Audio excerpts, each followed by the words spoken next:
Então vamos pensar o seguinte,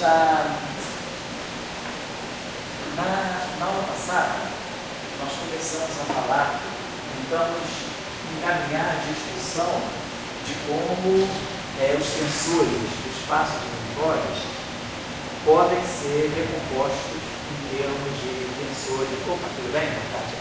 Em termos de tensores de SO3. Então nós falamos das representações irredutíveis de SO3 como sendo associadas a um certo inteiro, L, né? E fizemos o análogo, né? Usei o fato de que basicamente vocês conhecem as representações de SO3 através do SO2. Então apareceu aquele número quântico, L, que designa as componentes que nós chamamos de spin, nas três dimensões euclidianas. E aí a gente tentou compreender como o tensor do espaço de univóides pode se reduzir em termos de tensores do espaço euclidiano, representações irredutíveis de SO3. Isso aí foi uma preparação para a gente começar hoje com a formulação covariante das equações de Marx, eletromagnetismo de Marx também. Bom, então, nos nossos estudos anteriores, vamos fazer isso, podemos fazer também em três dimensões, né? Vamos ver se a gente faz formulação covariante do eletromagnetismo, né? Em 3 e 4 dimensões. Já falamos também do tensores. Bom, então o fenômeno eletromagnético para nós está claro que ele está já dos nossos estudos das equações de Marx. Previamente, nós estamos trabalhando, nós vamos estar trabalhando com o potencial elétrico, a partir do qual a gente escreve o campo elétrico, e do potencial magnético. E nós sabemos que existe uma relação, uma questão de dimensionalidade. Em termos dimensionais, né, o campo elétrico, olhando essa força, né, se a gente olhar a expressão da força, né, que é carga vezes campo, né, mais carga e velocidade, campo magnético. Então, a gente vê que a relação do campo elétrico, ele tem uma unidade de velocidade em relação ao campo magnético. O campo elétrico tem uma dimensionalidade que é V vezes, quer dizer, como se colocasse Newton por Coulomb, metro por segundo, vezes Tesla, né? Ou Newton por Coulomb, é o que é a força por unidade de carga, então o campo elétrico, ou volt por metro, é igual a metro por segundo vezes Tesla. Então, isso aqui relaciona as unidades de E e de B. Como o campo elétrico, ele basicamente é um gradiente φ, tem dA dt, o campo magnético é um rotacional de A. Então, o gradiente, quer dizer, aqui tem dimensão de 1 sobre o comprimento e aqui tem dimensão de 1 sobre o comprimento. Então, a dimensão de E, a relação que eu tenho entre a dimensão de E e B é a mesma relação que eu tenho entre a dimensão de φ de A. Então, φ também, em termos dimensionais, a unidade do potencial, que seria volt, né, ele vai ser também uma velocidade vezes a unidade do ar. Como a velocidade da luz é uma constante, né? É uma invariante de observador, eu posso associar, ou eu fixo a dimensão, porque a nossa ideia é que se nós vamos fazer uma descrição covariante, se esse objeto aqui, nós já tínhamos visto nos casos anteriores, se esse objeto aqui é um vetor do espaço tridimensional, ele tem que ser levado à categoria de um quadro vetor. Provavelmente ele vai ser um quadro vetor no espaço univóide. Então, um quadro vetor, ele precisa de uma componente temporal.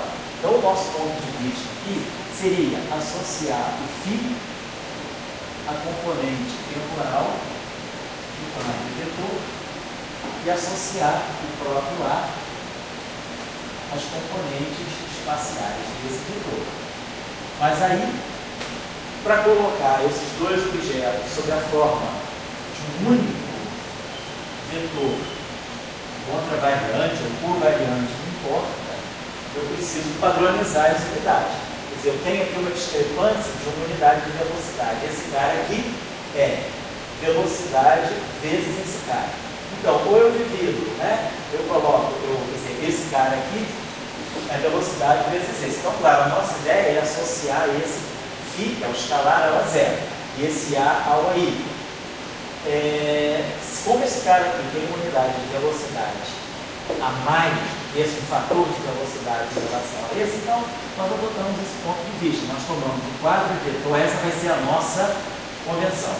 Nós vamos adotar o quadro de vetor no espaço de Minkowitz como sendo o A0, né? Então vai ser para nós vamos tomar como sendo φ sobre C, e vamos tomar aqui o A. Então vamos adotar essa convenção aí. Poderia ser o contrário, eu poderia tomar aqui φ e aqui C vezes A, tanto faz. O que é importante é que haja uma homogeneidade de dimensão. Então eu poderia colocar o C aqui, ou eu divido esse cara aqui por C. Certo? Então vamos adotar essa.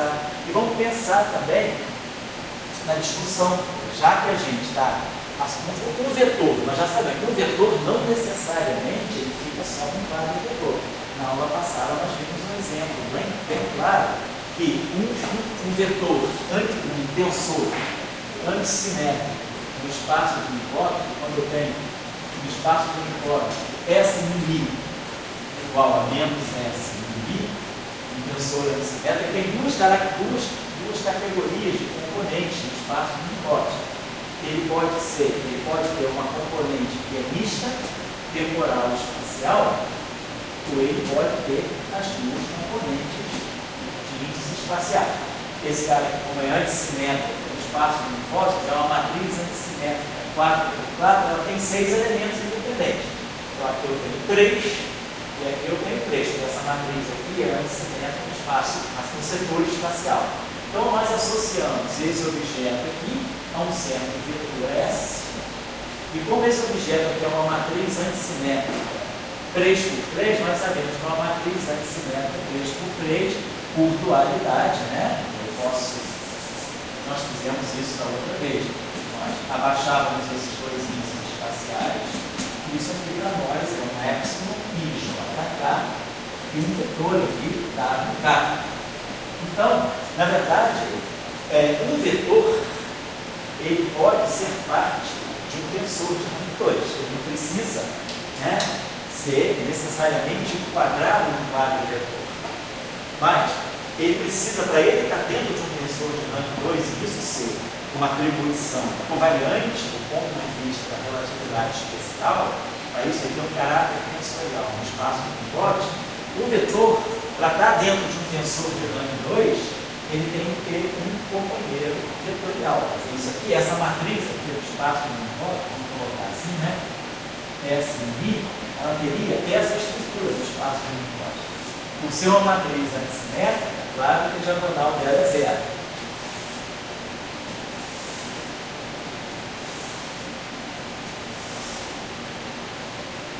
Zero, zero, zero, zero. Aí eu teria S01. Seria o SX, S02, SY, S03, o SZ. E aqui, por antissimetria, né, eu vou fazendo isso. E aí, aqui no setor espacial, eu teria S, linha 1, coluna 2, linha 1, coluna 0, linha 1, coluna 1, linha 1, coluna 2, S12. Aqui seria o lado Z. Aqui seria menos WY. Seria menos WC, e aqui seria WY, por antissimetria. E aqui é o elemento da linha 2, coluna 3, 2, 3, 1. Então aqui seria o WX, e aqui seria o menos WX. Então um tensor de rank 2, antissimétrico, ele necessariamente tem dois vetores dele. Na descrição do eletromagnetismo, o potencial vetor ele deveria ter um parceiro que é o potencial. O potencial eletromagnético seria a parte física escalar. Então, eu teria que completar esse vetor não com outro vetor, mas sim com escalar. Então, por isso que eu não decidi. Eu falei, será que esse cara aqui ele vai estar numa matriz antissimétrica do espaço de Minkowski? Não, porque ele não tem um parceiro vetorial, ele tem um parceiro do ponto de vista das rotações tridimensionais. Isso aqui é um escalar de SO3, e isso aqui é um vetor de SO3. Então, a atribuição correta seria colocar esses dois num quadro vetor. A única questão que eu tenho que acertar aqui é a dimensão, porque ou eu coloco esse dividido por C, ou eu coloco esse vezes C. Normalmente se pega esse dividido por C. Claro, então, essa atribuição está fora de cogitação do ponto de vista do potencial. Vamos ver daqui a pouco, daqui a poucos instantes, né, que os campos E e B, aí sim, vamos ver que vamos gerar o que é o tensor de intensidade de campo, nós vamos poder colocar. Aqui tem espaço para dois vetores. Então, nada me impede, normalmente vai ser automático isso, que o campo elétrico e o campo magnético eles estejam aqui, no tensor de rank 2 antissimétrico. Mas então, isso aqui foi só para justificar, porque é natural eu associar os potenciais eletromagnéticos a um quadro vetor e não a um tensor de rank 2.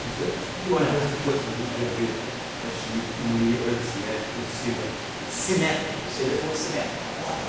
Falamos um pouquinho disso na aula passada, mas vamos ver de novo.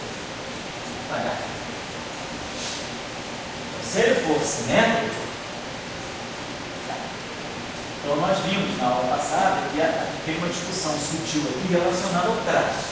Na aula passada, se ele é simétrico, ele pode ter a componente 0, 0. Essa aí vai ser. Então, do ponto de vista das rotações espaciais do SO3, isso aqui faz o papel de um escalar. Então, vamos dizer, isso aqui é um escalar aqui. Aí vimos que nós tínhamos as componentes que podem ter uma componente temporal e uma espacial. Então, isso aqui tem um único índice espacial sobrando. Então, claramente, isso aqui vai estar associado a um vetor. Vamos chamar aqui, sei lá, um vetor de T, vamos chamar esse vetor aqui de V. E aí, aqui nós temos uma matriz simétrica de rank 2. Então, nós já temos uma matriz simétrica, 3 por 3 tem 6 elementos. Mas nós já tínhamos visto na aula passada que quais são as representações irredutíveis de SO3 que moram aqui dentro. Então, aqui dentro nós temos dois objetos que são invariantes de SO3, que são representações irredutíveis de SO3. A matriz simétrica de traço nulo, que está aqui dentro, quer dizer, eu posso recompor essa matriz aqui como sendo uma SIJ, que tem traço nulo, mais um pedaço aqui, que é o próprio traço da matriz S, quer dizer, a identidade vezes o traço de S. Então, o traço, esse objeto aqui, do ponto de vista de SO3, é um escalar. Então, esse escalar aqui seja um escalar, sei lá, psi. E esse cara aqui, esse aqui não tem caráter vetorial. Esse objeto aqui é uma matriz simétrica de traço nulo. Portanto, tem 5 elementos independentes. Então, esse cara aqui é o que corresponde para nós à representação 2 de SO3. Quer dizer, um tensor de rank 2 simétrico e de traço nulo. Então, ele tem 5 componentes independentes. Tem 5, vou colocar 5 componentes independentes.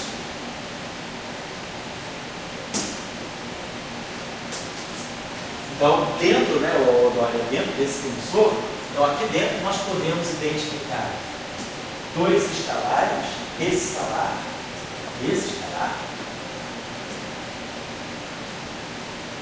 e cada escalar é L igual a zero. Dois escalares, L igual a zero. Um é o π e o outro é o psi. Podemos identificar um vetor,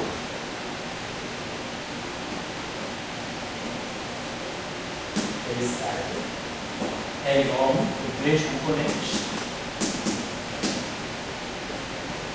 E podemos identificar um tensor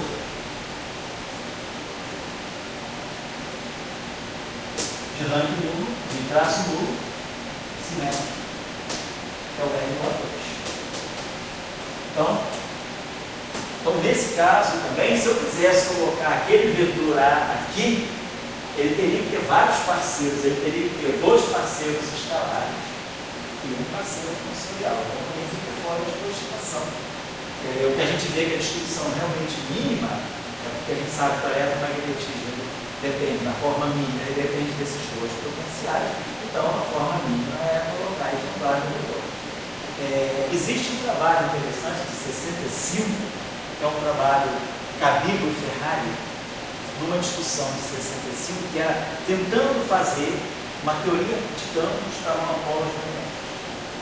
Os monopólios surgiram no período de 31 de Dirac. Em 45, 48, Dirac faz dois trabalhos interessantes sobre teoria de campo para monopólio. E aí, em 65, essa questão é retomada por Cabibbo, Ferrari, em Roma, e pelo Salame. E aí faz uma teoria, por exemplo, com mais potenciais eletromagnéticos. Em vez de trabalhar com um potencial A e um potencial φ, se trabalha com dois tipos de potenciais A e dois tipos de potenciais φ. É como se dobrasse a representação dos potenciais do eletromagnetismo. Então, apareceriam, vamos dizer, dois escalares e dois vetores. Mas aí, de novo, dois escalares e dois vetores, por exemplo, aqui não dá para colocar dois vetores, aqui só dá para colocar um vetor. No tensor antissimétrico, dá para colocar dois vetores, mas não dá para colocar escalar nenhum. Então, de novo, eu vou ter que fazer pares assim, um escalar com um vetor, outro escalar com um vetor. Então, se alguém olhar essa formulação de Cabibbo de 65, escrever monopólios magnéticos, vão ver que é uma teoria eletromagnética descrita por um vetor a mim, por um quadro vetor a mim e por um quadro vetor a mim. Certo? Por que você levantou a questão desse tensor simétrico agora? Porque você apresenta como tem potencial. Sim. Em vez de perder esse potencial fundamental.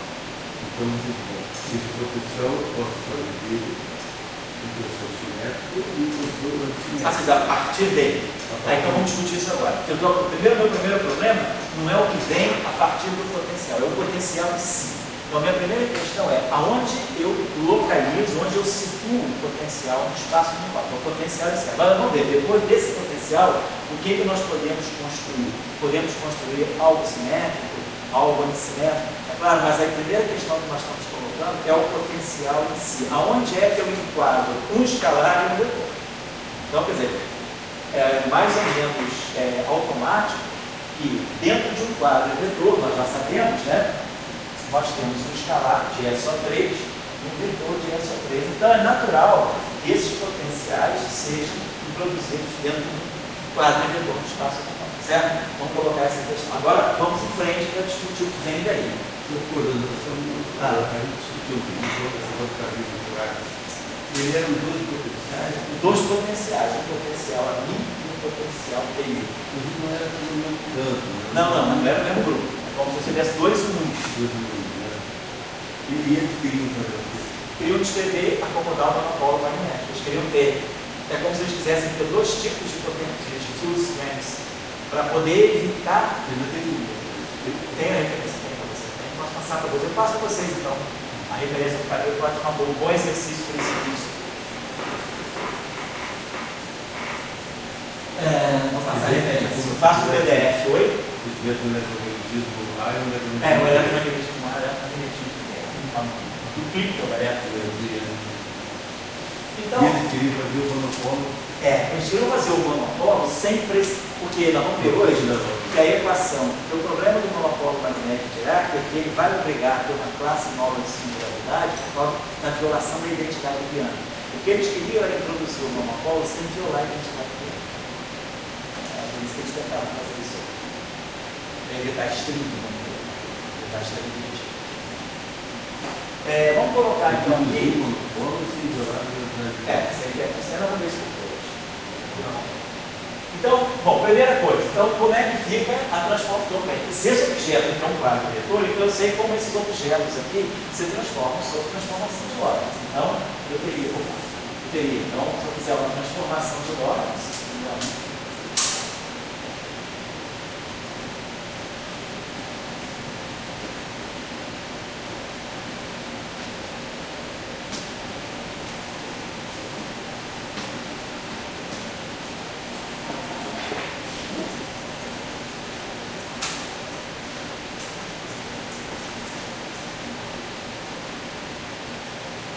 a transformação de Lorentz, esse cara que vai lambda I ali, exatamente como as coordenadas. Ou se eu pegar o vetor em forma covariante,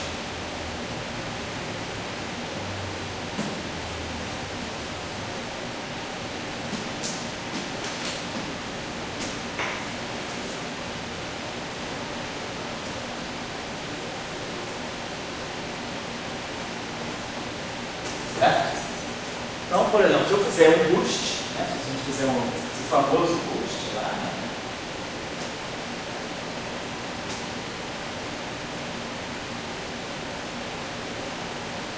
da nossa transformação da Augusto, nós já sabemos que a matriz lambda ela é gama menos beta gama, 0, 0, menos beta gama, gama, 0, 0. 0, 0, 0, 0, 0, 0. Por exemplo, se nós fizermos uma translação de Lorentz, dois observadores com velocidade, um com velocidade relativa ao outro, né, ao longo do eixo x, então vai ficar claro que o fininha, seguindo essa relação, vamos multiplicar essa matriz aqui, né, eu vou ter fininha sobre C, esse é o primeiro elemento, né? Daqui vai ficar fininha sobre C, igual a primeira linha, então vai ficar gama sobre C menos beta, já fatorei o gama, a x. A linha x igual a gama, menos beta, vai ficar gama AX menos beta sobre C. A linha Y igual a Y.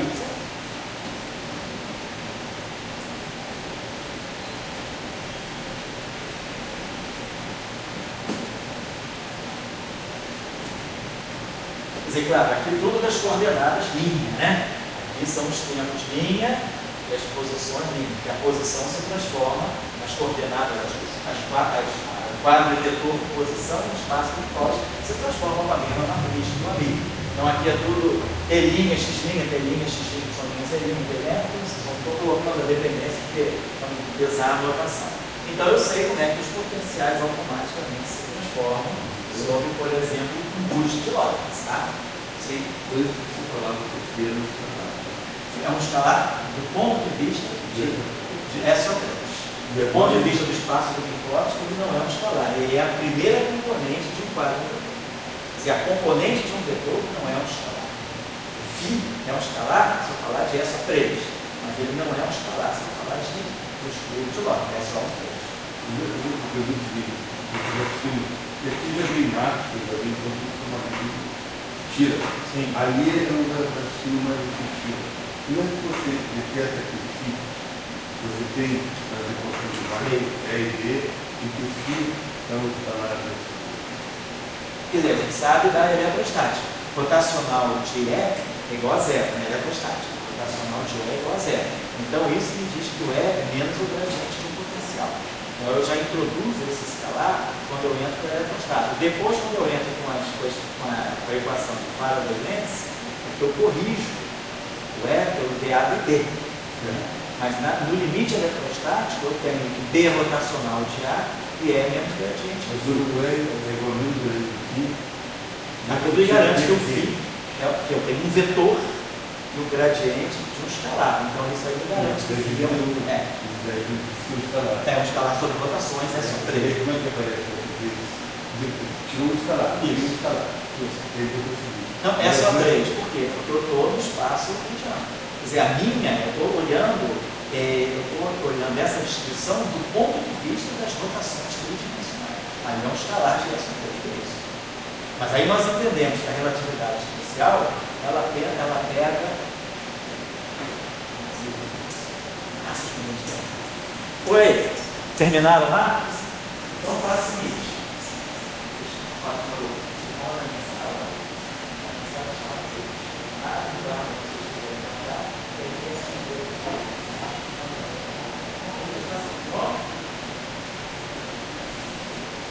Então, quer dizer, a nossa análise, antes de nós irmos para o espaço de Hermípode, vamos dizer, a análise que a gente faz do eletromagnetismo fora do espaço de Hermípode, é uma análise levando em conta a estrutura tensorial de SO3. O trabalho não é SO3, o trabalho com toda a descrição do espaço euclidiano, coordenadas, descrição euclidiana. Quando eu percebo que a relatividade relaciona o tempo com o espaço, é que nós criamos a notação do espaço. Nós criamos, vamos dizer assim, cálculo tensorial associado ao grupo de Lorentz. Nós entramos com um novo espaço, que é o espaço cuja métrica é ditada pelo cone de luz, e aí nós entramos com um outro grupo que substitui o grupo. Aí ali o φ não. Antes não era, agora aqui é. Então aqui a gente vê a transformação do φ entra lá. Então o φ não é mais um escalar, porque as transformações de Lorentz misturam esses caras. Então o escalar é alguém que você mistura com ninguém sobre transformações naquele grupo. Algo que é escalar de um grupo, ele não se mistura com ninguém, ele é um singlete. Um escalar de um grupo é um objeto sozinho, ele é singlete. Ele não tem estrutura de multiplete. Aqui não. Φ ele faz parte de um quadruplete. Um quadruplete ele tem φ sobre C, A1, A2, A3. Então o quadro é vetor do quadruplete. Certo?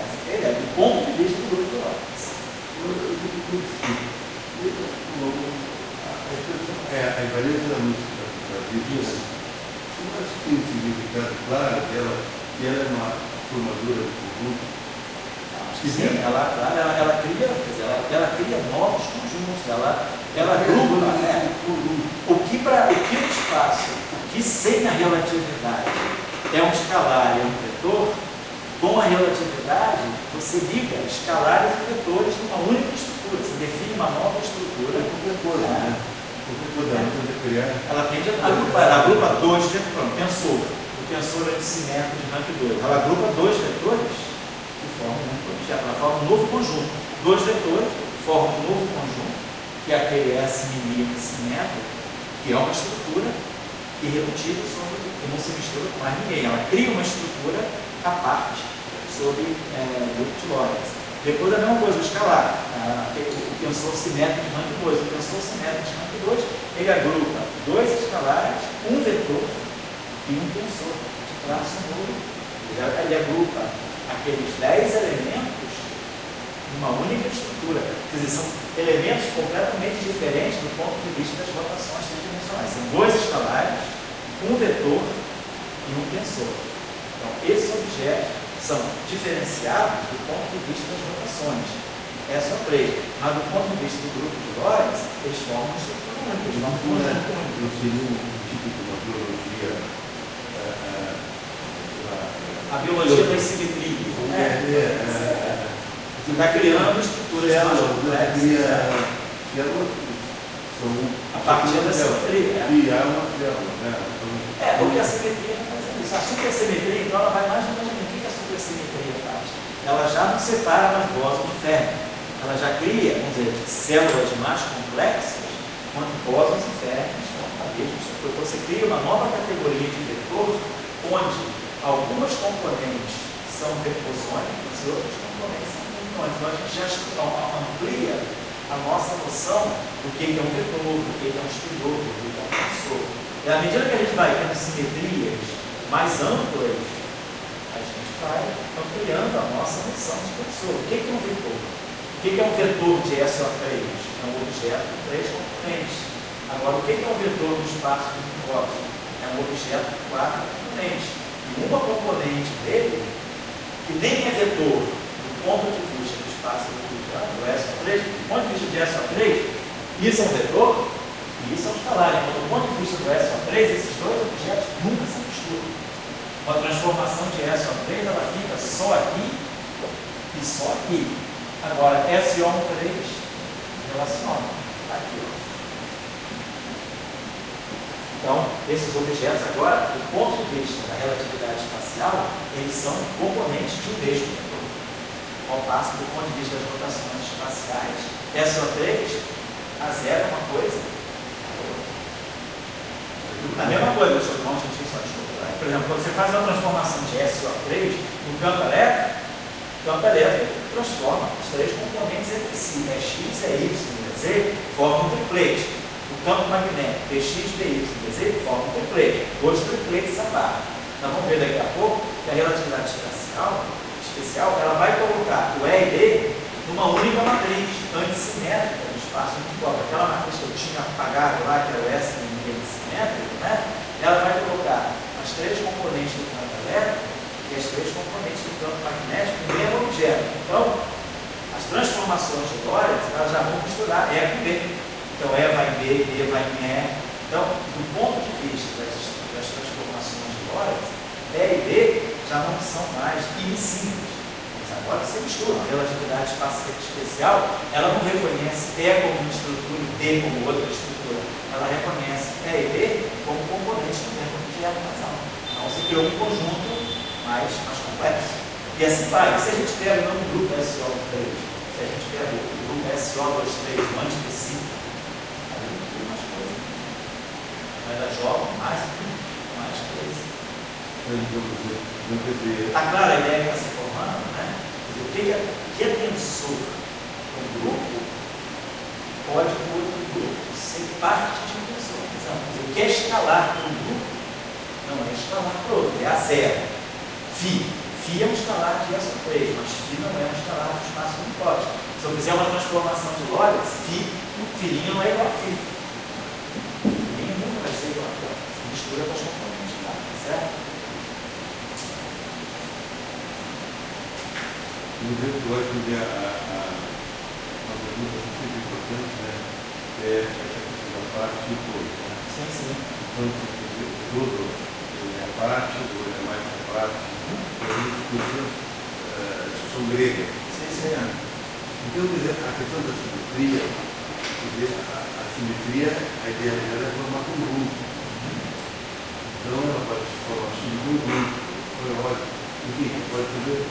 E essa questão um pouco da biologia, né? A biologia é um conjunto dela que uma célula, um tecido, órgão, etc. E você também tem uma perspectiva, e do aí que veio a questão da energia da luz. Né? Na verdade, a luz, no fundo, no mundo, né? A gente vive no espaço, tempo, e ar, eu estou sempre invariando, sempre não, está tudo, isso aí está tudo formando um conjunto. E elas agora têm informações dentro do mundo. Aí você tem que ver o que esse novo conjunto vai significar. Você vai dar um exemplo daqui a pouco, para a gente fazer essa discussão ficar mais consequente, vou introduzir o espaço diante desse, que é só um exercício, para a gente ver que o que eu preciso colocar mais, quer dizer, já isso aqui já não vai bastar. Então, se eu estou falando do espaço de unidades, essa descrição se basta, faz variado para negativo. Se eu for falar do espaço diante desse, então, que aumentando o grupo, a gente aumenta a ideia do conjunto. O conjunto vai aumentando de acordo com o grupo. Então, o que é um vetor para um grupo, para o outro grupo, o que é um vetor, é um objeto que pode incluir mais vetores no grupo precedente. Então, o conceito de tensor está muito ligado a um grupo. Você precisa definir um espaço e precisa definir um grupo de simetria. Com isso, a gente define o conceito de tensor. Então, por exemplo, na relatividade especial, na física galileana, na física newtoniana, energia é escalar. O meio de mv2 é escalar, do ponto de vista do SO3. No espaço unitótico, a energia já deixa de ser escalar. A energia passa a ser a componente zero do quadro vetor momento. Quando a gente define, né, o que é o quadro vetor momento, né, na relatividade especial, então aqui nós colocamos a energia sobre C, e aqui momento. Então, a relação define, né, a relação PI, isso aqui tem dimensão de momento, né? Então, isso aqui é menos MC ao quadrado, depois C2. Então, dessa relação sai P2 sobre C2 menos P2 igual a M2C2. Então, sai a famosa relação P2 igual a P2C2 mais M2C4. Então, essa relação, ela sai dessa atribuição. A energia, do ponto de vista do espaço de Minkowski, ela não é mais um escalar. Então, se eu fizer essa transformação, exatamente eu estou tendo a mesma coisa. Linha sobre C é igual a E sobre C menos beta por X. Linha X é igual a gama por X menos beta E sobre C. Linha Y igual a Y. Linha Z igual a PZ. Então, isso aqui seriam as transformações das componentes do quadro de momento, do momento linear e da energia, quando eu mudo de referência, quando eu faço uma passagem do observador. Então, a energia deixou de ser um escalar. Ela é escalar para Newton, ela é escalar para Galileu, mas ela não é escalar para a relatividade especial.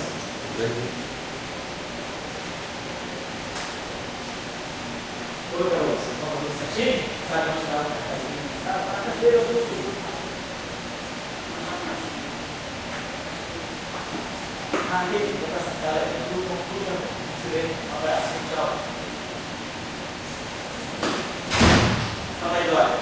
Mas eu te pergunto, no mês de março, o pessoal efetivamente já sabia que campo elétrico e magnético foram formados. Então, o E e B já formavam um conjunto. Certo, claro. Agora, o que não se sabia é que aquele conjunto que formava o A e B era o mesmo que forma o E e P de todos. Sim, sim. Então, esse conjunto, o arquiteto desse conjunto acabou se tornando quem varia da luz. Então, quer dizer, a gente vê muito, você fala muito em variação da luz, que se chama métrica, né? Métrica da luz, né? Será que uma palavra mais sábia conseguia dizer que variação da luz é a formadora de conjuntos? Pode ser. Ela induz a formação do conjunto. A virtude dela é formar conjunto. Eu diria isso sim. Eu diria que sim, isso é uma verdade, mas na verdade eu diria que a coisa é mais geral. Isso é um exemplo muito particular. Na verdade, toda simetria é uma formadora de conjuntos. Porque qual é o papel da simetria? Formar múltiplos. Qual é a estrutura mais imediata que prossegue da simetria? É a estrutura de múltiplex. É quando você tem a teoria de grupos, eu tenho uma simetria, ela tem representações irredutíveis. O conceito de representações irredutíveis é o conceito de múltiplex, ou seja, o conceito de funções. São os objetos que, um certo conjunto de elementos, que se transformam uns nos outros quando eu faço uma transformação daquela simetria. Então, a invariância da luz é, no fundo, uma simetria. Qual é a simetria? É a simetria sobre SO3. Então, SO3 define a simetria da luz, portanto, é o formador de conjuntos. Como um pouco a invariância da luz distinta, é que ela é experimental, né? Sei. As outras simetrias estão muito humanas. Não, tá certo. As outras são mais abstratas às vezes. Agora, o que eu te coloco é o seguinte, porque a física do lúcido que eu fui formado, a palavra conjunto não é uma palavra muito principal, não. Ela não existe.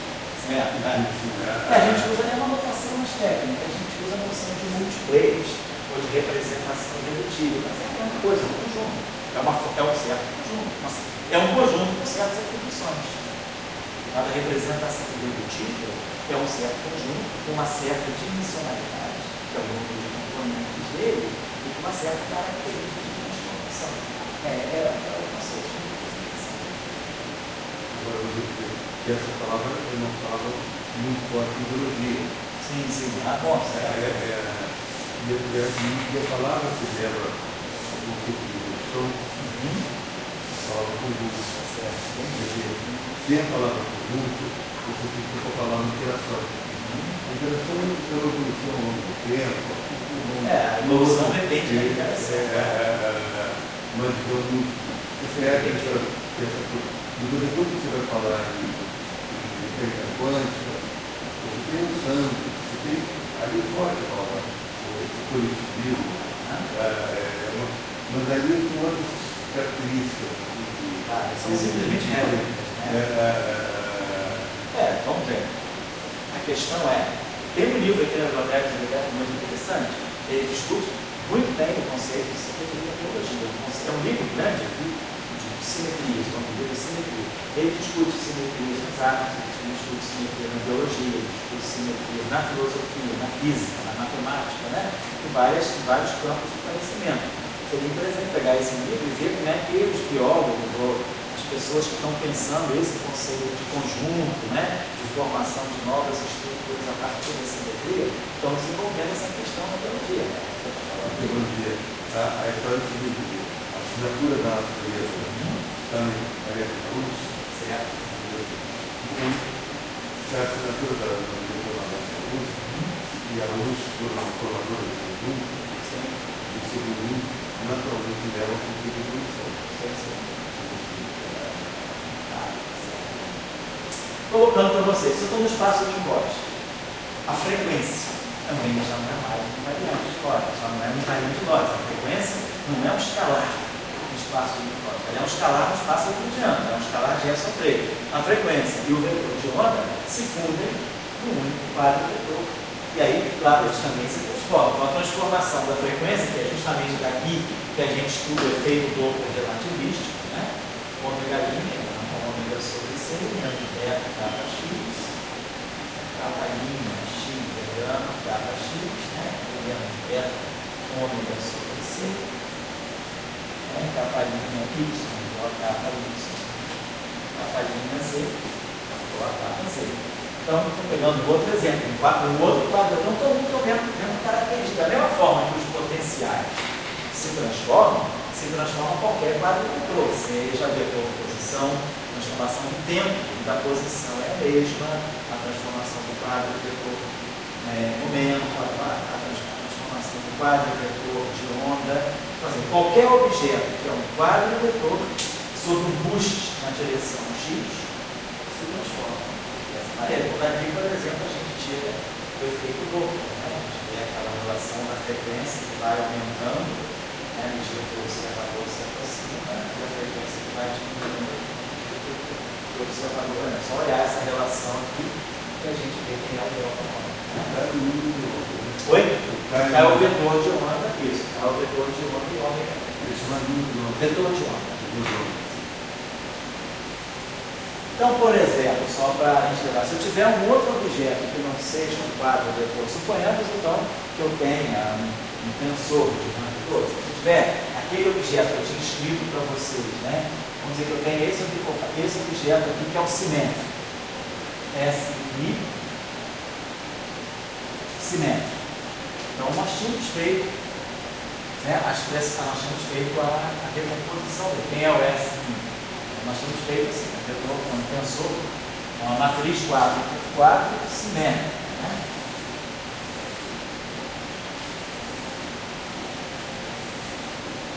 Então nós temos S00, eu tinha chamado de π. S01 nós tínhamos chamado de P1, Então isso aqui é Px, isso aqui é Vy, isso aqui é Vz. Então seria simétrico, aqui é Vx, aqui é Vy e aqui é Vz. Depois, o SIJ é a parte simétrica tridimensional. Então eu tinha chamado isso de. Nós tínhamos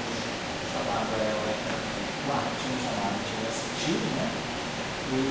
e tinha esse escalar aqui, e o outro escalar que era o traço. Então nós tínhamos feito isso.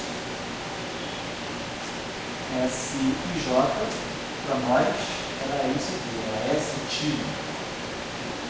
IJ, mais o terço. Nós chamamos de Xi, que é o traço de S, nós chamamos de Xi, o traço de S, e aqui delta de J. Então, vamos dizer, para nós, a nossa matriz, então a gente vai colocar aqui, nós temos esse objeto aqui, então traz, fica na identidade, então vamos dizer, esse objeto aqui, vamos chamar de S2. Então essa linha aqui, S2, linha 1, coluna 0, linha 1, coluna 1, linha 1, coluna 2. Então, quando aqui for 1, 2, isso tudo aqui é 0. Só vai entrar oxi na diagonal. Então, vou botar aqui, por exemplo, S2, 1, 2. S2, 1, 2. E aí, por simetria, aqui é S2, 2, 1, que é 1, 2. E o S2, 3, 1, que é o S2, 1, 2. Depois aqui, S2, 2, 3. E S2, 2, 3, 2, que é o 2, 3. Depois, aqui no diagonal, eu vou ter essa matriz aqui que tem, eu vou ter S1, vou colocar aqui S1, 1 mais 1 terço de si. S1, 2, 2 mais 1 terço de si. Estou colocando aqui, segundo essa observação aqui. E S1, 3, 3 mais 1 terço de si. Mas a matriz S1 tem traço duplo. Então é claro que S1, 3, 3 tem que ser menos S1, 2, 2 menos S1. Então aqui é menos S1, 1, menos S1, 2, 2 mais 1 terço de si. O traço dessa matriz aqui é que se eu somar isso com isso com isso, se cancela essa elementos, eu ganho 1 terço de si. Então agora a pergunta é, como é que esses objetos aqui se transformam sob a transformação de Lorentz? É só, vou pegar o custo e vai aqui. Então, se eu pegar aquela matriz aí, eu posso perguntar, como é que esse vetor V agora se transforma sob transformações de Lorentz? Claro que ele não vai seguir essa lei aqui, porque essa lei aqui é para vetor que está dentro de quadro vetor. Aquele vetor V, ele não mora dentro de um quadro vetor. Então ele não vai se transformar sob transformação de Lorentz da mesma forma que o PX, que é Y, que o AX, que é Y, que vai ter que seguir aquela lei. Como é que é aquela lei de transformação? Como é que é a lei de transformação de Lorentz aqui?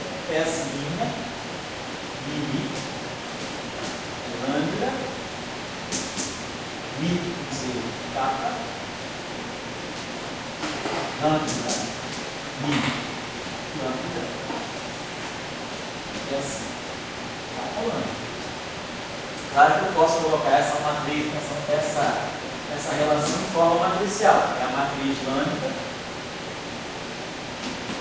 vezes a matriz essa vezes a matriz lambda transposta. Essa relação pode ser escrita assim. E aí, claro, eu sei quem é essa linha. Então, eu vou escrever tudo linha aqui. Quem vai ser essa linha? Vai ser linha, linha, linha, linha. Linha, linha, linha, linha.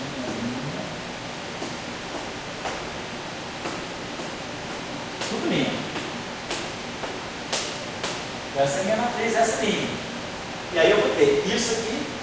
Vou pegar a minha matriz lambda, que é gama, menos beta gama, 0, 0. Menos beta gama, gama, 0, 0. 0, 0, 1, 0. 0, 0, 0, 1. Vou colocar aqui a minha matriz S. Aqui, X, Y, Z, e assim vai. Tá? Dx, dy, dz. Vou colocar aqui ST, vou colocar aqui o resto todo. Completar aqui, né?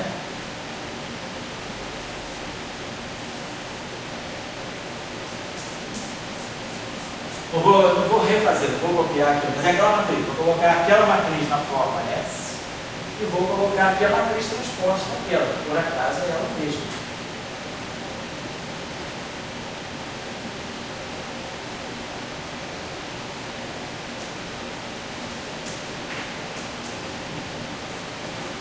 Então, por exemplo, eu poderia perguntar como é que os componentes do vetor V se transformam? Então é só muito simples, eu pego V' x, faço esse cálculo matricial todo, e aí eu vou ver que o elemento, esse elemento aqui, da linha 1, da linha 0, coluna 1, vai ser esse produto aqui. Vou explicar isso tudo aqui, e aí eu vou ver quem vai ser o V' x. Então eu tiro quem é o V' x, tiro quem é o quilinha. Então, aquele escalar aqui, né, ele vai ter uma lei de transformação bem diferente daquele, o escalar φ que está dentro do quadro vetor. A transformação, aquele que é um escalar de S3, escalar do espaço uniforme, mas a transformação daquele que, ela vai seguir um padrão que não é a mesma transformação do escalar que está dentro do quadro vetor, porque aquele cara é um escalar que está dentro de uma matriz, de um tensor, não de um vetor. Então é só fazer o cálculo. Aí eu posso saber quem é que ele ia em função de todo mundo, de π, Vx, Vy, Vc, Vs tio. Quando eu fizer esse cálculo todo aqui, vai se misturar todo mundo. Então eu botei que o Q, vai misturar com esse, o Vx vai misturar com esse, eu vou fazer esse cálculo aqui, eu vou fazer esse cálculo para todos os outros elementos. Está claro? Entendeu? Então, eu tenho sempre que saber, se eu quiser saber a lei de transformação de um objeto sobre as transformações de Lorentz, o que eu tenho que fazer? Enquadrar esse objeto dentro de um certo tensor, dentro de um certo conjunto do grupo de Lorentz medido. Então, nesse caso, se eu tiver um tensor de rango 2, aquele escalar aqui do espaço euclidiano, ele é a componente 0, 0 de um tensor. Então, ele vai se transformar sobre uma bucha de Lorentz de acordo com o que essa transformação está claro. Então, não é preciso adivinhar a transformação de nada. É preciso simplesmente saber onde aquele objeto se enquadra, em qual tensor aquele objeto se enquadra, e depois fazer a transformação de nada. Certo? Se eu pegasse agora um objeto mais amplo, um tensor de rango 3, não vai fazer nenhuma transformação, é só questão de executar o produto matricial. Tá certo? Então, isso aí está tudo correlacionado. está tudo correlacionado. Como diria o sol, o Maranhão. Do ponto de vista da simplesmente. As coisas que estavam isoladas antes. Exatamente. As coisas que antes estavam completamente desconectadas, né? Agora elas fazem parte de todo. Quer dizer, aquele escalar agora, que ele se comunica com o próprio V e com o próprio tensor. Então, aquele que é porque eu peguei uma transformação muito particular. Mas se nós pegássemos aquele boost de Lorentz completo das aulas anteriores, eu peguei o boost com o V completamente torto, em todas as componentes, vocês imaginam pegar aquele meio ou faz isso? Pega aquele lambda gigantesco. Aí quem quiser fazer esse exercício, é um ótimo exercício, bota no meio. Pega aquele lambda grandão, todas as componentes, joga essa matriz S no meio, pega aquele lambda grandão transposto, faz o cálculo todo. Vocês vão ver que o quilinha vai depender do V, vai depender dos S, tio, vai depender do próprio Ki. O quilinha vai ser função do próprio Ki, do V, dos S, tio e do Psi. Então todo mundo depende de todo mundo na hora da transformação. É o conceito de transformação. Mas esse podia ter sentido muito do conceito de sociedade. Você, digamos, sociedade democrática, onde todos os setores se comunicam, certos elementos que moram na Barra da Tijuca nunca foram uma comunidade. Aqui não, todo mundo se comunica com todo mundo, isso é. Todo mundo vai na festa de todo mundo, isso é. Sociedade democrática, essa energia é realmente ser democrática. Isso se forma uma sociedade democrática. Beleza. Democrática, qualidade, sociedade dos nossos sonhos vivos aí da década de 60, né? Beleza, vamos lá, então. Tá claro o conceito dessa aí, a parte das brincadeirinhas dessa ideia, tá? Então vamos voltar agora para o eletromagnetismo. Vamos voltar. Quem é o nosso campo elétrico? Nosso campo elétrico é menos o gradiente de φ menos dAdt. Então, Fica claro aqui para nós que isso aqui é menos o gradiente de φ. Então esse meu campo, aliás, vou colocar aqui, a componente é I. Ó, quem é gradiente? I. Então vai ser menos DI, a derivada em relação a XI. Estão lembrados que a derivada dmi embaixo é exatamente a derivada em relação à coordenada contra variante, que é igual a 1 sobre C ddt e o próprio gradiente. O gradiente é a derivada I. Então, menos dxi. E nós vamos já grafar DI embaixo. Então, isso aqui é isso aqui. Mas quem é φ? Φ sobre C é a zero. Φ sobre C, então isso aqui é C. Isso aqui é menos C a zero. Isso. E aqui, menos C. X0 é CD. Então, D é X0. DDT derivado em relação a 1 sobre C DDT é o dx0, derivar em relação a x0. Então, DDT é C D0. Isso aqui é C D0 da componente aí.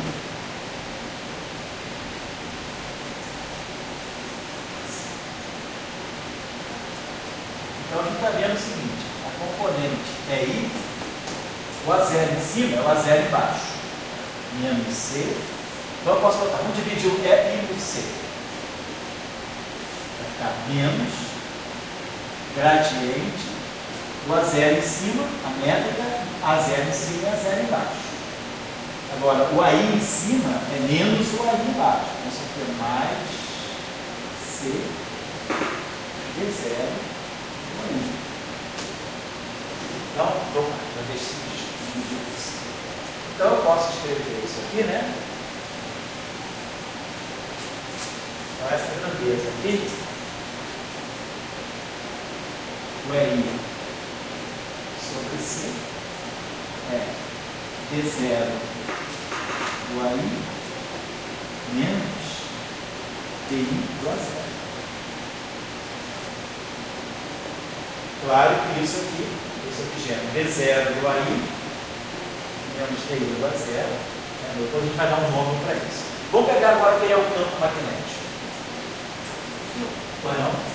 Quando você passou do vetor E no espaço para o AI, você escreveu o AI covariante, não o AI contravariante. Mas não tinha convencionado. Poderíamos fazer isso, pode, talvez seja melhor. Deixa eu ver, a gente podia fazer o seguinte. Eu peguei dessa forma pelo seguinte, vamos colocar assim. Essas grandezas aqui, vamos ver, no caso que é automática, vamos justificar isso melhor. Da maneira que eu estou no espaço euclidiano. Beleza. O que nós estamos, vamos fazer o seguinte, o que nós estamos chamando de componente vetorial para nós, a nossa ideia é associar que é o vetor euclidiano.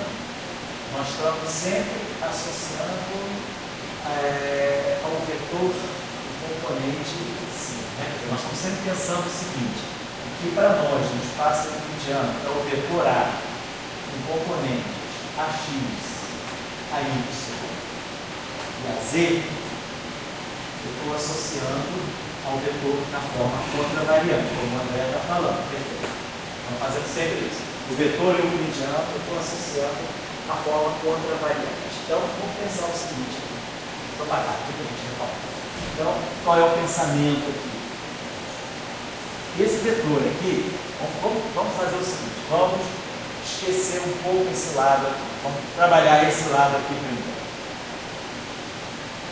Então, esse objeto aqui, o gradiente embaixo, nós já sabemos do espaço do Minkowski, é que o operador de gradiente ele está associado com a parte espacial, ele é isso aqui. Para nós, ele é isso aqui. espaço unicórnio. Nós não tínhamos visto isso. Vamos colocar assim. Então, esse objeto aqui eu estou escrevendo dessa maneira, menos DI. E o φ é o C, vou botar assim, menos C a zero. Vamos esquecer isso aqui. E aqui é a mesma coisa. Isso aqui é menos C ddt zero. ddt é a derivada em relação a x0. A x0 em cima é a mesma coisa que x0 embaixo. E aí nós colocamos aqui d0. E aí, esse objeto aqui, esse vetor aqui, ele tem essa componente aqui. Vamos colocar assim. Então, o que é a componente euclidiana do vetor? É esse objeto aqui. Então, quer dizer, quando isso aqui for o AX, isso aqui é o A1 em cima. Quando isso aqui for o AY, isso aqui é o A2 embaixo. É o A2 em cima. Quando isso aqui for o AZ, isso aqui é o A3 em cima. Então, esse lado aqui, isso aqui é, na verdade, a derivada em relação a x1 em cima, que é a derivada em relação... Deixa eu apagar aqui, só para deixar bem claro. Vamos dizer que eu pegue a componente x dessa equação. Então, a componente x é menos ddx do φ. Vou colocar ainda assim. Menos ddt do AX. Vou colocar assim. Mas, derivada em relação a x é a mesma coisa que a derivada em relação a x1. X é o x1 em cima. E aqui é o φ. Menos ddt e o AX é a componente A1 em cima. Então, nós estamos vendo que isso que está aqui, ele é a derivada, então, a derivada em relação a x1 em cima é a mesma coisa que o d1 embaixo. Então, esse objeto aqui, dá licença para apagar, isso aqui é isso menos d1. E esse objeto aqui, o A1 em cima, é menos o A1 embaixo. Fica mais, então, esse AX é menos o A1 embaixo. Fica dessa forma. Agora, vamos lá. Vamos colocar. Então, isso aqui é menos C. Então, vai ter um C aqui de evidência. Menos D1 a 0. Aí sim, esse cara, a 0 em cima e a 0 embaixo é a mesma coisa. E aqui tem o C ddx0. A mesma coisa. ddx0 em cima e embaixo é a mesma coisa. D0 a 1. Certo? Agora, esse objeto que está aqui, menos gradiente de φ, menos dA dt, isso aqui então é a componente AX. Estou até colocando aqui. Isso aqui para nós é o AX. Vou colocar assim.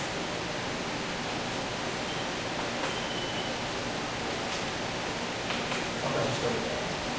Então, o AX sobre C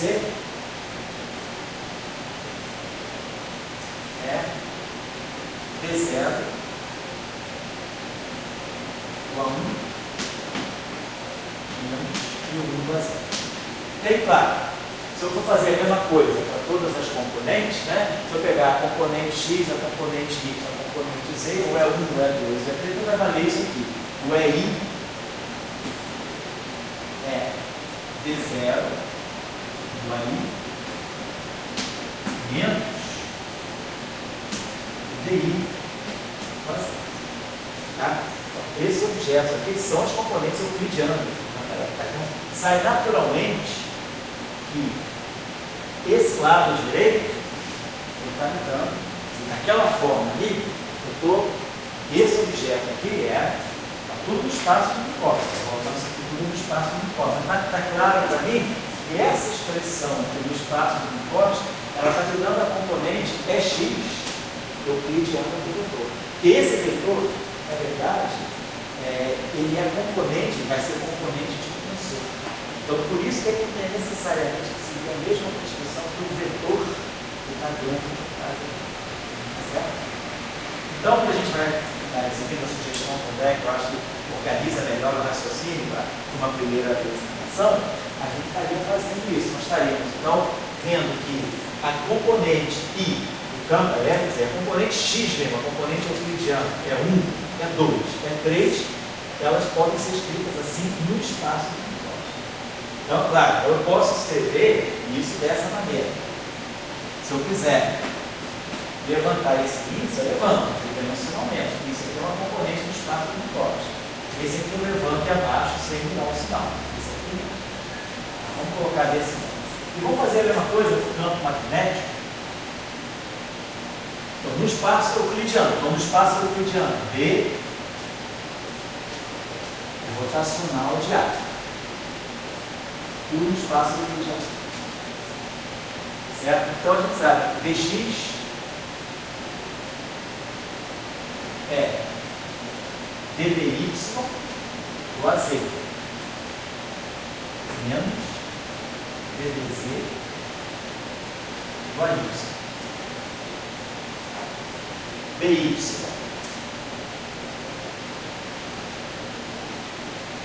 dDz x menos dx do AY. BZ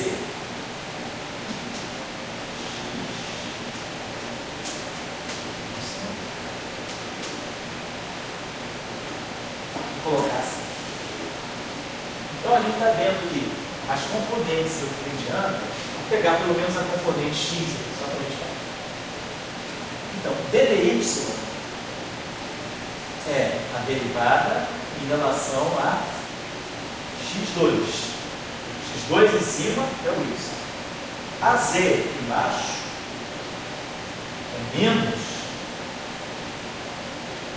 o A3. Quer dizer, o AZ embaixo é o A3 em cima. Certo? O AZ, componente euclidiana AZ, é o A3 em cima. A gente define esses vetores aqui, são trivetores, né? Quer dizer, a componente Z e a componente A3.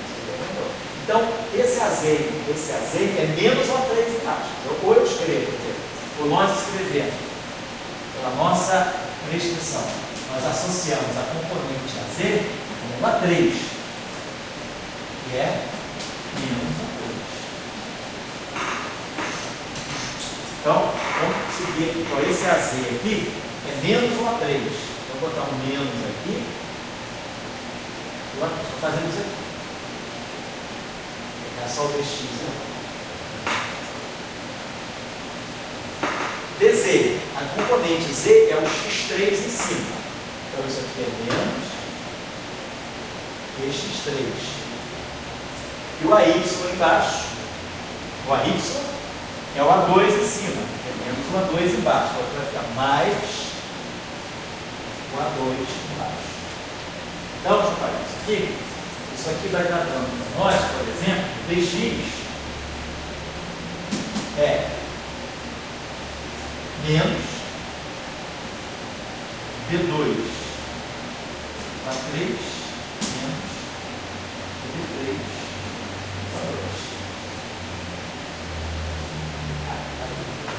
Então, se eu fizer a mesma coisa para o y e para o z, nós vamos ver o seguinte, que o DI, na verdade, a gente vai poder colocar assim. A componente iésima euclidiana do campo magnético é menos epsilon i j dj ak. Ou seja, D1, dx, D1 é menos D2 A3 menos D3 A3. Tá? Então, a gente com isso aqui, pode fazer o seguinte, a gente está induzido a formar o seguinte objeto. A gente está vendo que as componentes aqui, elas estão aparecendo sempre desse modo. Uma derivada, quer dizer, as componentes do campo elétrico estão aqui no objeto que tem índice 0i, e as componentes do campo magnético, elas estão aqui nesse objeto, que tem também, né? Sempre uma derivada, nós estamos com essa estrutura. Derivada A menos derivada A. De uma forma assimétrica. 0i e 0. I, J, J, I. Tá? Então, isso nos induz a ver que daqui a gente pode naturalmente formar esse objeto aqui. F min I. No espaço unipótico. Igual a menos F min I. Ou seja, esse objeto aqui tem que ser antissimétrico. porque ele só tem as componentes 0, I e J. Ele não tem componente 0, 0, tem componente I. Então, o fato dele ser só ter componente temporal e espacial, me diz que o espaço do unipótico ele deve ser um tensor para ensinar o certo. Se escreve PI, Foi não? você escreveu o daquela maneira que Isso. você não está normal. sabendo das relações. Isso. Não estou sabendo.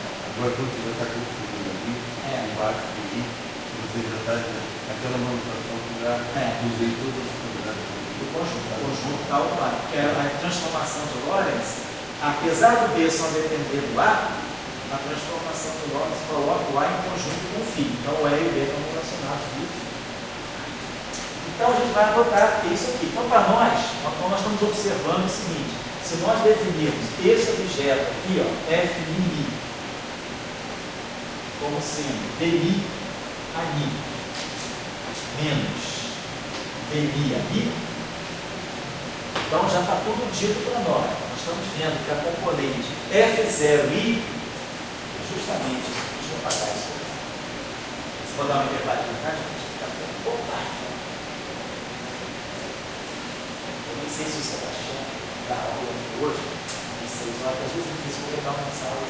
Não, hoje não vou ter. Não vai dar aula de não? Então a gente pode jogar essa sala? Tá bom. Você está cheio de curso, né? Você sabe. Beleza.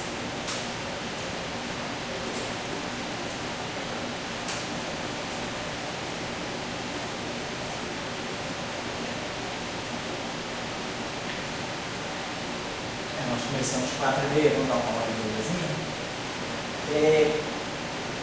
Quarta-feira a gente está marcado a aula, né? Quarta-feira eu estou marcado, isso, 4 horas, isso aí eu vou comer, porque 5h30 eu tenho que dar um intervalinho rápido, porque os dois menininhos aí da educação científica, eles têm a apresentação do painelzinho deles na quarta às 5h30, então eu vou dar um intervalo às 5h30, acredito que 15 para as 6, tá? A gente dá para retornar, mas eu acho que de qualquer maneira o e-mail que eu passei para vocês ontem, eu estava marcando a aula de quarta no horário normal, era de hoje, eu estava deslocado de meia hora, né?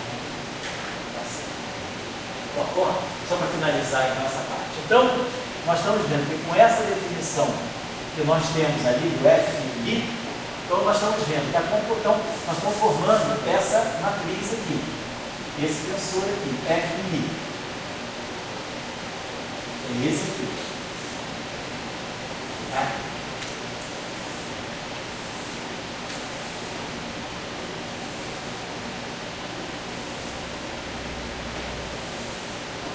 Então,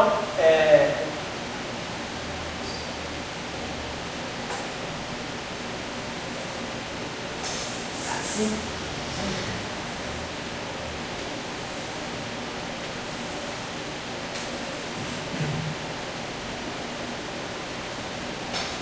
Então, olha só, componente então,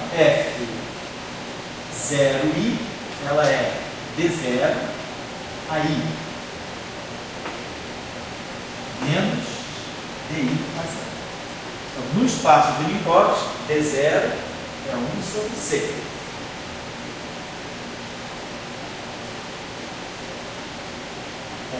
DT. Mas o AI embaixo é menos o AI em cima. E é esse aqui, para nós, é o AX, é o AY, é o AZ. Esse aqui que vai dar, né? O AX, o AY, o AZ. Esse aqui é DDX embaixo, então DDX em cima. Então isso aqui é verdadeiramente o gradiente. Isso aqui é menos a componente I do gradiente, e o A0 embaixo, o A0 em cima, é o φ sobre C. Então o que a gente está vendo é que essa componente F0I embaixo, esse cara aqui, então você está dando menos 1 sobre C DDT do AX, menos DDX menos o gradiente φ. Então essa componente aqui, o F0I, ela é verdadeiramente o campo-elétrico. Então quem está aqui é o X sobre C, o Y sobre C, e o EC sobre C. Então, o que a gente está dizendo é isso, a componente F0i embaixo é o campo elétrico. Vamos colocar essa setinha assim para indicar que é o campo elétrico euclidiano. Então, o campo elétrico no espaço é 1. Então, isso aqui é X, ou é Y, ou é Z, que é menos o F0i em cima. Então, se eu quiser montar a matriz contravariante,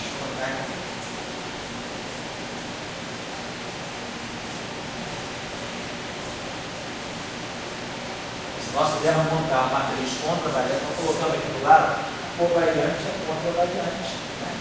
F1i.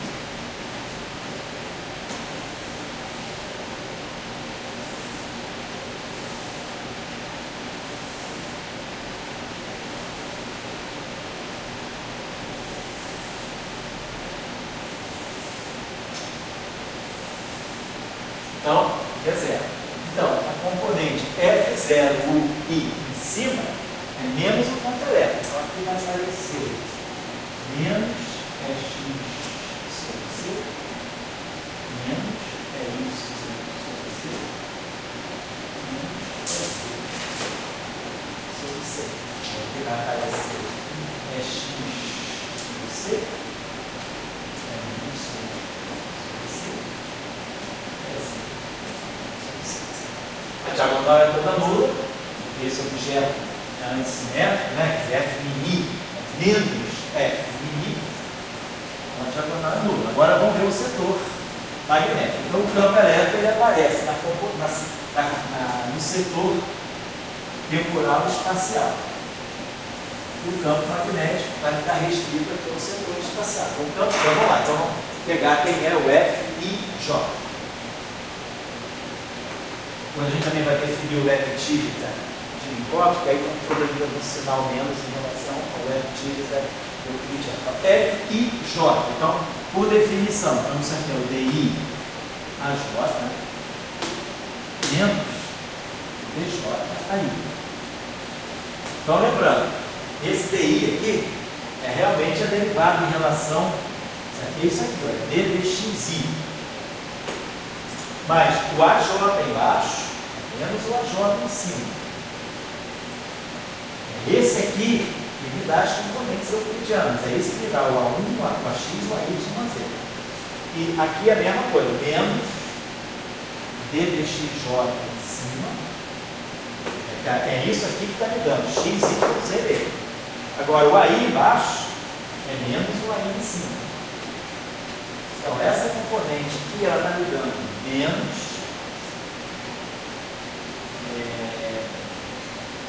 ddx, vamos dizer assim, DI do AJ, menos DJ do AI. É isso que me dá o campo magnético, é isso aqui que está me dando ddx do AY menos dDY do AX. Então, o campo magnético, então a gente está vendo que o F12, então vou pegar o F12, ele é menos a derivada em relação a x do A2. Mas o A2 em cima é o AY. Menos é derivada em relação a 2, que é o y, mas o A1 é o A1 em cima, é o AX. Então, dz do AY menos ddy do AX é o dz. Então, 1, 0, 1, 1, 2. Então, aqui fica menos dz. Aí, bom, aqui vai ficar mais dz. Então, o que a gente vê basicamente é o seguinte, é que o FJ ele segue esse padrão, ele é menos o epsilon IJK que nós conhecemos, e a componente, vamos colocar assim, a componente euclidiana de DK. Então, F12 é menos o DZ. F13, 132, é mais, nós temos que dar o BY. Mas isso não vira do outro lado, da outra matriz? Oi? Ah, estou lá. Isso aqui é o que está embaixo, perdão. Estou na matriz errada, tem razão, né? Perdão, corrijam-me, por favor, eu estou fazendo o FJ embaixo. Então, tem como o André falou, vou botar na outra matriz, peraí. Então, isso aqui, então, isso aqui é menos a x, então, sobre C, que é simétrico. Menos a y sobre C, menos a z sobre C. Nós vimos isso, o F0 ali embaixo é o próprio, então, peraí, tá legal. Agora, P0, vamos lá.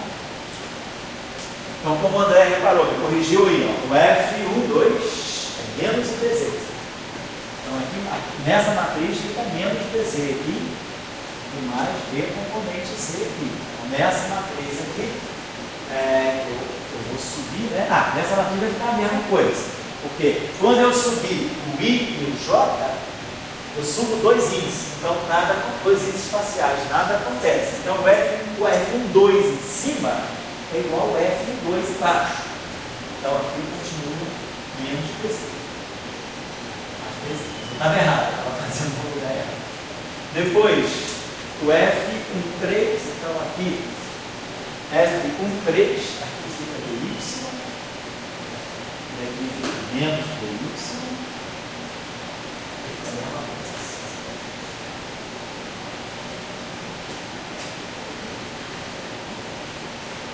E aí o F23, linha 2, coluna 0, 2, 1, 2, 2, 2, 2, 3. Linha 2, coluna 3, 2, 3, 1, vai dar menos 2x.